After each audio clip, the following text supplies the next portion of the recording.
સરકારી યોજનાનો લાભ લેવા અને ફોર્મ ભરવા માટે અમારી ચેનલને સબસ્ક્રાઇબ કરો.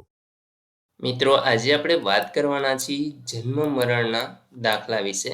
નવો અથવા તો જૂનો તમારે જન્મ મરણનો દાખલો કઢાવવો હોય એ તમે ઓનલાઈન જાતે જ કઈ રીતે કાઢી શકો એના વિશેની સંપૂર્ણ માહિતી તમને આ વિડીયોની અંદર આપવાની છે. તો વિડીયોને પૂરો જોવા વિનંતી. જો તમને વિડીયો ગમે તો લાઈક કરી દેજો, તમારા મિત્રો સુધી શેર કરજો અને ચેનલને સબસ્ક્રાઇબ કરી લેજો, જેથી આવી કોઈ પણ માહિતી આપ સુધી પહોંચતી રહે. તો ચાલો શરૂ કરીએ. મિત્રો, સૌપ્રથમ તો તમારે કોઈ એક બ્રાઉઝર ઓપન કરી સર્ચ કરાવવાનું છે CRS પોર્ટલ. જેવું તમે સર્ચ કરાવશો એટલે પેલી જે વેબસાઇટ તમને જોવા મળશે crsorgi.gov.in, આ વેબસાઇટ ઉપર તમારે ક્લિક કરી દેવાનું છે. અહીંયા તમે જોઈ શકશો કે સિવિલ રજિસ્ટ્રેશન સિસ્ટમની જે આ ભારત સરકારની બર્થ ડેટ રજિસ્ટ્રેશનની ઓફિશિયલ વેબસાઇટ છે ઓપન થઈ જશે. હવે મિત્રો, અહીંયા તમને એક ખૂણામાં લોગિનનું બટન છે જોવા મળશે, એના ઉપર તમારે ક્લિક કરવાનું છે. જનરલ પબ્લિક પહેલું ઓપ્શન છે, એ ઓપ્શન ઉપર આપણે ક્લિક કરી દઈશું. અહીંયા જેવું તમે ક્લિક કરશો, જો તમે આ વેબસાઇટ ઉપર પહેલી જ વાર આવતા હશો તો તમારે સૌપ્રથમ તો સાઇન અપ કરવાનું છે. તો આપણે એ ઓપ્શન ઉપર ક્લિક કરશું. આધાર કાર્ડમાં જે પ્રમાણે તમારું નામ છે એ પ્રમાણે લખી દેવાનું રહેશે. અહીંયા આગળ મિત્રો તમારે મેલ ફિમેલ જે પણ હોય એ તમે સિલેક્ટ કરી શકો છો. અહીંયા તમારે તમારી જન્મ તારીખ છે એ આ રીતે સિલેક્ટ કરી લેવાની હોય છે અને ત્યાર પછી અહીંયા નેક્સ્ટ કરી દેવાનું રહેશે. આ રીતે તમારે 5 સ્ટેપની અંદર ફોર્મ છે એ ભરવાનું છે. તો આપણે સ્ટેપ બાય સ્ટેપ જોતા જઈએ. ત્યાર પછી મિત્રો તમે બીજા સ્ટેપમાં આવી જશો, જેમાં તમારે એડ્રેસની ડિટેલ આપવાની છે. જો તમે ભારતના નાગરિક હોય તો ઇન્ડિયા સિલેક્ટ કરવાનું છે અને અન્ય દેશની અંદર રહેતા હોય તો આઉટસાઇડ ઇન્ડિયા આ સિલેક્ટ કરવાનું છે. તો આપણે અહીંથીને આપણું રાજ્ય છે ગુજરાત એને સિલેક્ટ કરી લઈશું.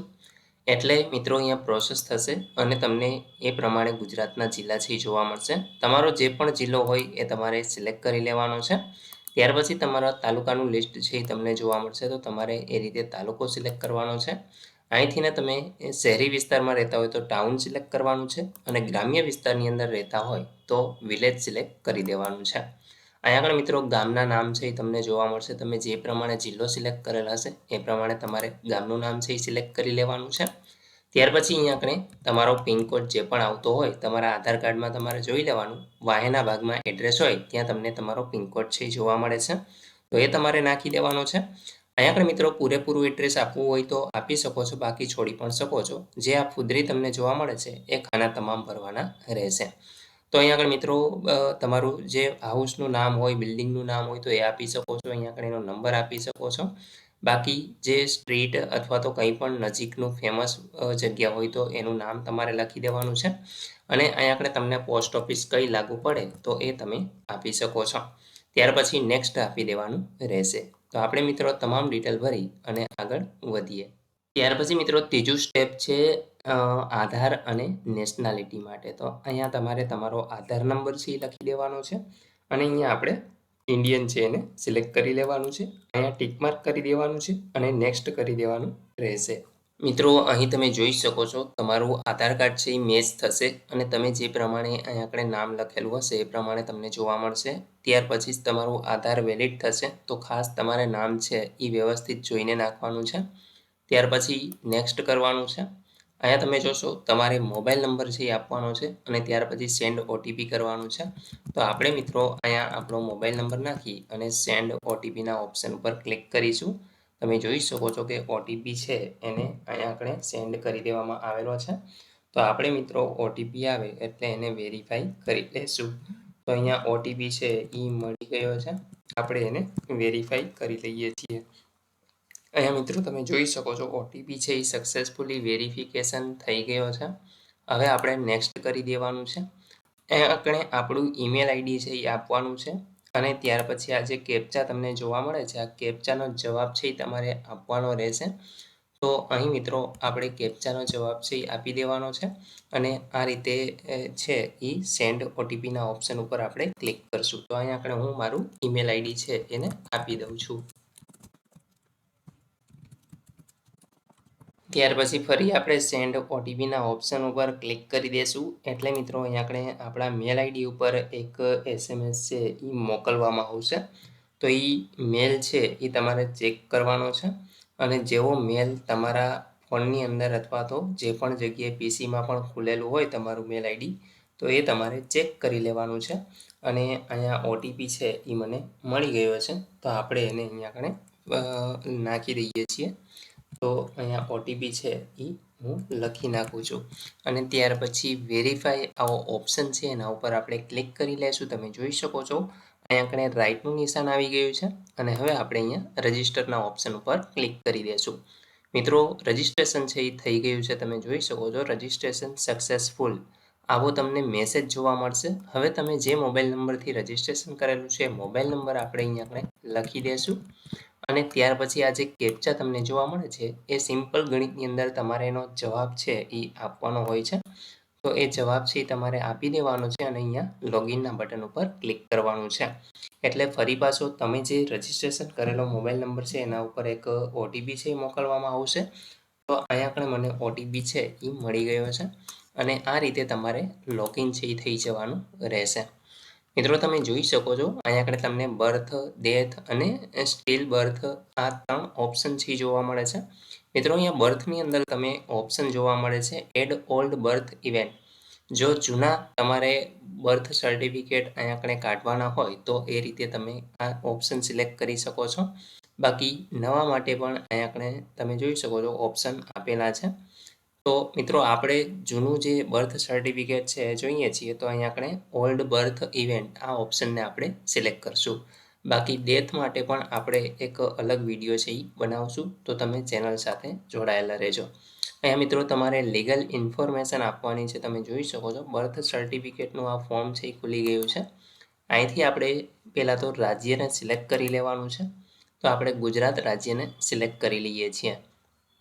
અહીંયા મિત્રો તમારે કઈ ભાષાની અંદર જોઈશે ગુજરાતી કે ઇંગ્લિશ તો એ તમે અહીંથી સિલેક્ટ કરી શકો છો અહીંયા બીજી ભાષા પણ તમને જોવા મળે છે તો અહીંયા આગળ બંને ભાષા છે એ તમારે વારા પછી વારા સિલેક્ટ કરવાની છે જે ભાષા તમે અહીંયા સિલેક્ટ કરશો ઓટોમેટિક અહીંયા આગળ બીજી ભાષા સિલેક્ટ થઈને આવી જશે મિત્રો જે જાણ કર્યાની તારીખ છે એ ઓટોમેટિક અહીંયા આગળ લઈ લેશે તમે જે દિવસે ફોર્મ ભરતા હશો એ તારીખ આવી જશે અહીંયા આગળ નોંધણી નંબર જે તમારી પાસે જૂનું બર્થ સર્ટિફિકેટ હોય તો એનો તમારે નોંધણીનો નંબર છે એ લખવાનો રહેશે જે તમારા જૂના બર્થ સર્ટિફિકેટમાં હશે ત્યાર પછી નોંધણીની તારીખ છે એ તમારે અહીંયા આગળ લખી દેવાની છે અહીંયા આગળ મિત્રો બાળકની માહિતી આપવાની છે તો એમની જન્મ તારીખ છે એ તમારે અહીંથી સિલેક્ટ કરી લેવાની છે જે પણ હોય એ તમે આ રીતે જૂનું જે બર્થ સર્ટિફિકેટ હોય તો એમાં જોઈ અને તમારે આ રીતે સિલેક્ટ કરી દેવાની રહેશે ત્યાર પછી એ જ તારીખને ફરી પાછી તમારે અહીંયા પણ કન્ફર્મ કરી દેવાની રહેશે તો આપણે અહીંયા એ રીતે કન્ફર્મ કરવાની છે બંને સેમ જ હોવી જોઈએ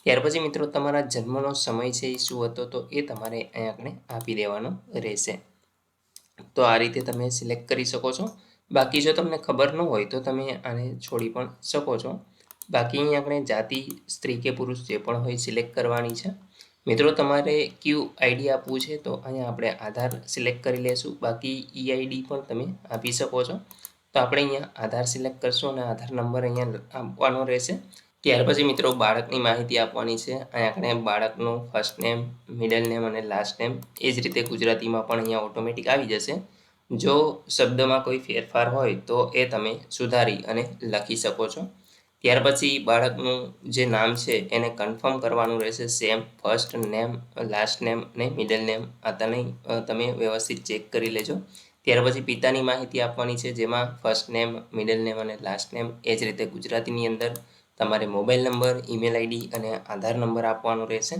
ત્યાર પછી મિત્રો અહીંયા આપણે માતાનું નામ એમનો મિડલ નેમ અને લાસ્ટ નેમ લખવાનું રહેશે એ જ રીતે ગુજરાતીમાં પણ અહીંયા તમારે ચેક કરવાનું છે એમનો મોબાઈલ નંબર ઈમેલ આઈડી અને આધાર કાર્ડ નંબર તમે આપવો હોય તો આપી શકો છો બાકી છોડી પણ શકો છો ત્યાર પછી મિત્રો અહીંયા આપણે તમે ભારતની અંદર રહેતા હોય તો એ રીતે સિલેક્ટ કરવાનું છે ને ભારતની બહાર રહેતા હોય તો આ તમારે સિલેક્ટ કરવાનું છે તો અહીંથી ને તમારે તમારું રાજ્ય છે એને સિલેક્ટ કરવાનું છે ત્યાર પછી મિત્રો અહીંયા જિલ્લો છે એ ઓટોમેટિક તમને લિસ્ટ જોવા મળશે એને તમારે સિલેક્ટ કરી લેવાનું છે એ રીતે તમને અહીંયા તાલુકાનું લિસ્ટ જોવા મળશે અહીંથી તમારે તમારું શહેર હોય તો એ રીતે અને ગ્રામ્ય હોય તો ગ્રામ્ય સિલેક્ટ કરી લેવાનું છે એટલે અહીંયા આગળ તમને ગામના નામ છે એ જોવા મળે છે તો આપણે આપણા ગામનું નામ સિલેક્ટ કરી લેવાનું છે અહીંયા આગળ તમારે પિનકોડ નંબર આપી દેવાનો છે અને મિત્રો નીચે તમે સ્ક્રોલ કરાવશો તો તમારે જે તમે રજિસ્ટ્રેશન કરતી વખતે એડ્રેસ આપેલું હતું એ જ રીતે એડ્રેસ છે એ અહીંયા પણ લખી દેવાનું છે. ગુજરાતીની અંદર પણ નીચે તમે જોઈ શકશો, કંઈ ફેરફાર હોય તો એ તમારે લખી દેવાનું છે. ત્યાર પછી મિત્રો માતા પિતાનું કાયમી સરનામું જો ઉપર મુજબ જ હોય તો અહીંયા આગળ તમારે હા સિલેક્ટ કરવાનું છે, એટલે ઓટોમેટિક છે એ ઉપરનું સરનામું લઈ લેશે. અને જો અલગ હોય તો તમે અહીંયા આગળ ના સિલેક્ટ કરી અને તમારે એડ્રેસ છે એ લખી દેવાનું છે. તમે જોઈ શકો છો અહીંયા ઓપ્શન છે એ તમને જોવા મળશે. તો આપણે બંને એક જ સરનામા છે તો અહીંયા હા સિલેક્ટ કરી લેશું. ત્યાર પછી મિત્રો તમારા જન્મનું સ્થળ ક્યાં તમારો જન્મ થયો હતો, હોસ્પિટલની અંદર, ઘર કે પછી અન્ય જગ્યાએ, તો એ તમારે સિલેક્ટ કરી લેવાનું રહેશે.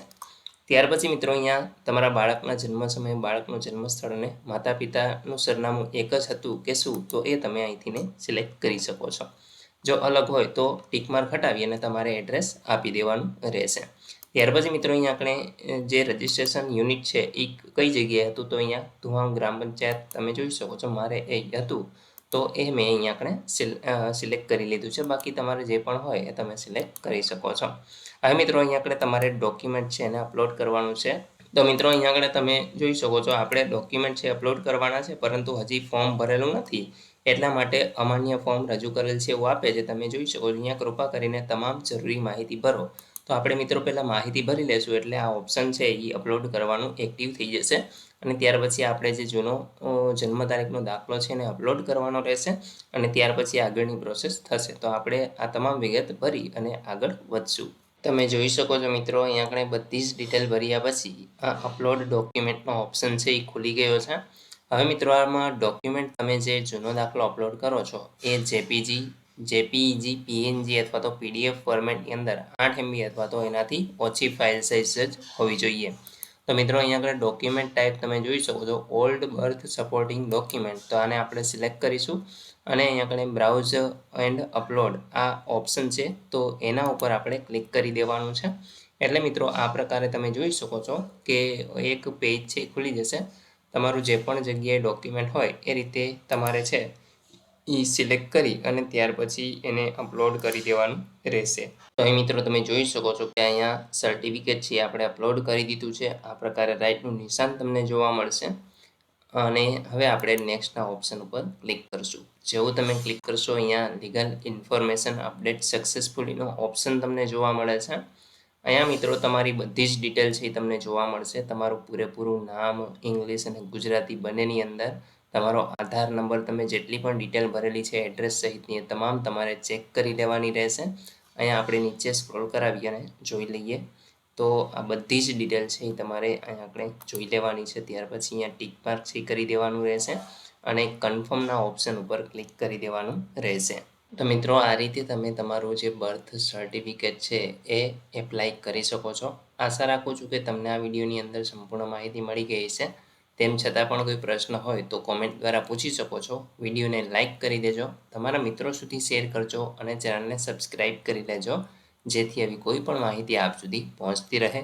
વિડીયો જોવા બદલ આપનો ખૂબ ખૂબ આભાર. મળીએ એક નવા વિડીયો સાથે. ત્યાં સુધી જય હિન્દ.